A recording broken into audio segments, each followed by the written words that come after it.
As an entrepreneur, you're constantly dealing with everyone else's shit. Customers, your investors, your employees. Your job is to solve their problems and to take that shit. But the moment you paddle out there, it all disappears. You start out believing that in order to succeed, you have to be superhuman. But what the entrepreneurial experience does for you over time is it exposes how deeply human you are.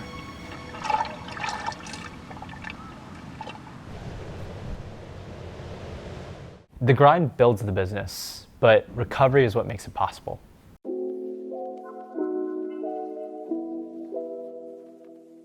When you're all in on building something, work has a way of taking over everything. Every conversation is about the business. Every hour is over-optimized, and every win or loss feels deeply personal. Building a company is both a marathon and a sprint. But what I'm learning and trying really hard to accept is that recharging isn't optional. It's part of staying in the race. When was the last time you worked a 40-hour work week? I've never worked a 40-hour work week. I've worked 80 hours a week since 10 years ago, since I started my career. Like, I was raised in the fires of grind culture, of immigrant work ethic. Here's my mom. Mom, smile. My mom, a single mom, having to work 2 jobs to build enough financial security for us over time that I could go to school, that we could have food on the table. It was that very culture that raised me, that then gave me the opportunity to get the jobs that I got, to break into Wall Street, to break into private equity, to start my own business, to get a business off of the ground. And so it's very difficult for me to just shed that relationship, because some version of it's healthy. But for me, we've gotten to a point where it's also burning me alive.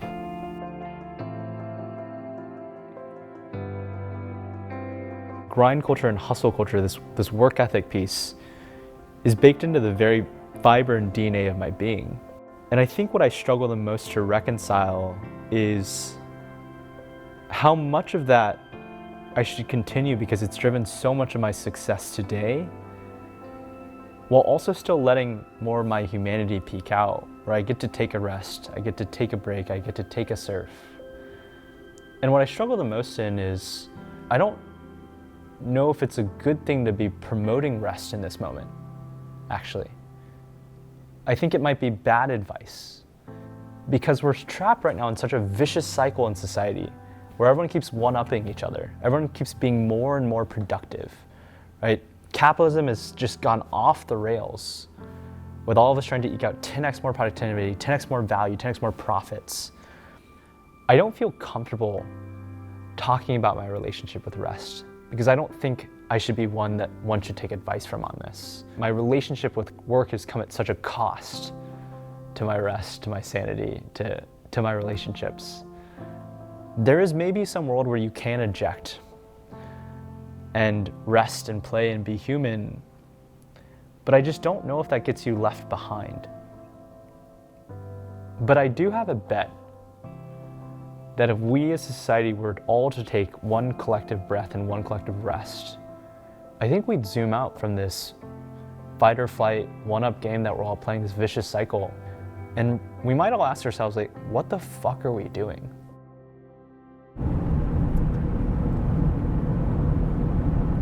You know, one of the things I struggle with, even making this video and talking about rest, is I don't know an alternative to the path of grind for starting a company. Like, very honestly, I'm sure there's some enlightened person out there who can work 40 hours a week and start a business and have it thrive. My first few years were nonstop. Like, it's only now that I have the privilege of a team, I have a privilege of a larger business where I can actually take time off, where I can actually comfortably go surf until 9 a.m. in the morning. Like, that's a big deal. I was thinking about the other day, like, holy shit, I'm surfing past 8:30 and not having to hustle back to work by 7:55, right? And so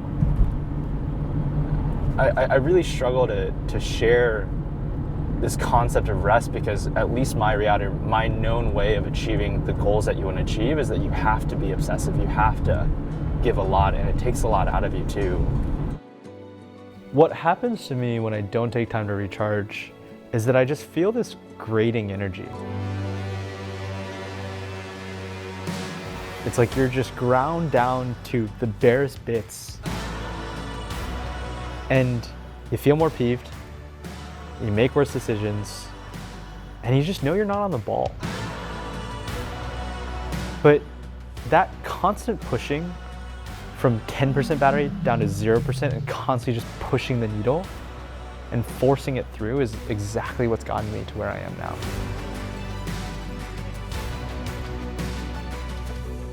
I've learned over time that the times where you're most stressed, where you feel most exhausted, where you feel the most anxiety to stay glued to your computer, are actually the signals and times where you most need to unplug.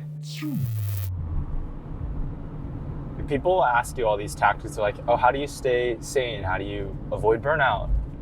And I think all of us just put up with it. I think you find your particular way of dealing with it, and the entrepreneurs who make it are the ones who just persist. Like it's such an intense job that takes out so much from you. And so you find your little methods of staying sane, whether that's going to the gym or going for a walk or making sure to unplug on Saturdays with your family, like whatever that is for you in particular. For me, a large part of that is getting to surf as much as possible. When you're building a company, it's easy to let your work become your entire identity. Every free hour feels like an opportunity to get one more thing done. You become this productivity machine, right? You are judging yourself on your ability to be more and more productive, on more and more output. And some version of that is healthy because it strives you to become greater. But there's a line that I've found that I myself have often crossed, which is that the obsession with productivity starts to eat into your own humanity. You start out believing that in order to succeed, you have to be superhuman. But what the entrepreneurial experience does for you over time is it exposes how deeply human you are. I've mostly self-taught, but lately I've been getting different coaches to coach me. And I once saw this TikTok actually of the dude, I think he's in his like late 40s and he's on the golf course. And it's just like a front selfie camera. And he's clearly played like a round of 18 or something like that. And he goes, you know, I play golf 3 to 4 days a week. I'm retired. I love it more than anything. I travel the world, played at all the best golf courses, have spent hundreds of thousands of dollars on golf coaches. I have the very best clubs in the world. All I do and consume is golf content. And I still fucking suck! And that's truly how I feel about surfing.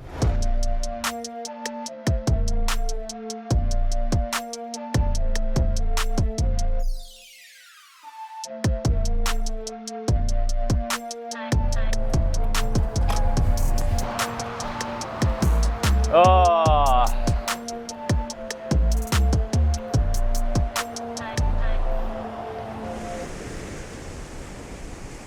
The thing about going out for a morning session is that the business is still there, right? All of the problems, all the challenges, all the stressors are still there.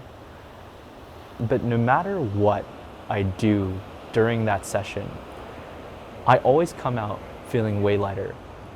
And oftentimes with that spark of an idea, that enlightened feeling, that actually allows me to solve all of those other problems. And I'm not just recharged, but I fundamentally feel more resilient to whatever it is that's coming my way. So this is actually my favorite article of clothing in my entire closet. And this is what allows me to get naked in public without getting a charge. Oh, I need to clip my nails. We're not showing my feet, dude. These dogs are fucking disgusting. Sorry, Derek in finance. We are using the corporate card to clean off our board right now because it is disgusting. I gotta re-wax it.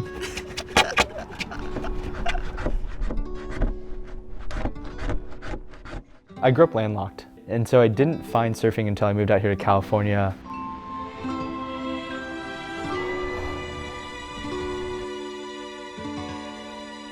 One of my closest friends took me out to surf for the very first time, and I always tell people it was love at first sight. Like, I still remember my very first wave. I still remember the feeling of it. You feel like this feather, and at the same time you're flying down the line, and you feel really light, yet you're zooming. I'll never forget it, and I think I'm still chasing that same feeling, that same high to this day.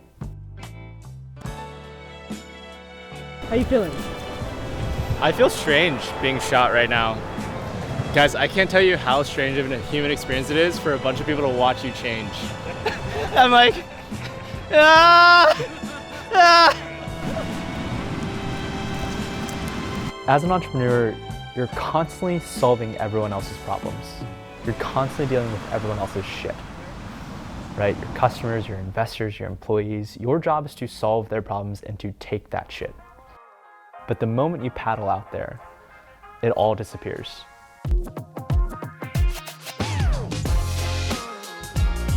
There's something both physically and metaphorically cleansing about hopping into the cold water here. You're feeling the waves, the cold water, you're seeing the break. You're starting to calculate, okay, where am I gonna sit in the lineup? How am I gonna navigate through? You can't negotiate with a wave, right? You can't tell the wave what to do. You can't force it like you can in business. The ocean doesn't care about your inbox. It doesn't care about your meetings, your to-do list. Also, what I love is your title and your job doesn't mean shit in the lineup. Like, truly, no one gives a fuck. The only thing that matters in that moment is that you're present. And if you're thinking about work rather than paying attention to what the ocean is doing, you're gonna get one on the head.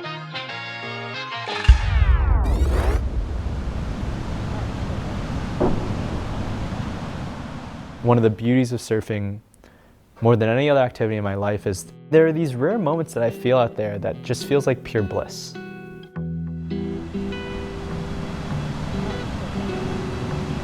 Your mind slows down. Your breathing changes. Your eyes just get really clear. Everything feels really light. You're in flow.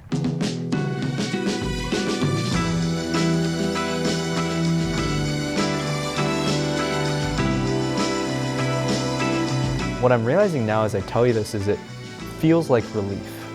That's probably the high that I'm constantly chasing with surfing. To find one's relationship with rest and recovery in today's period, where there's so much stress, there's a frenetic vicious cycle of all of us working harder and harder, trying to eke out more and more productivity.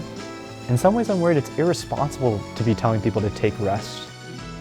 But what I know to be true for myself is right now I'm in a period where I know that if I were to rest more, if I were to take more space from the business, I myself would be able to zoom out, see above the crowd, see where everything else is going, and make sure to pivot my business and my team and our mission in a direction that actually allows us to win. And so at least for me in this moment, I can speak for myself and say that some version of rest that is strategic is a good thing for the business and will help us survive and thrive.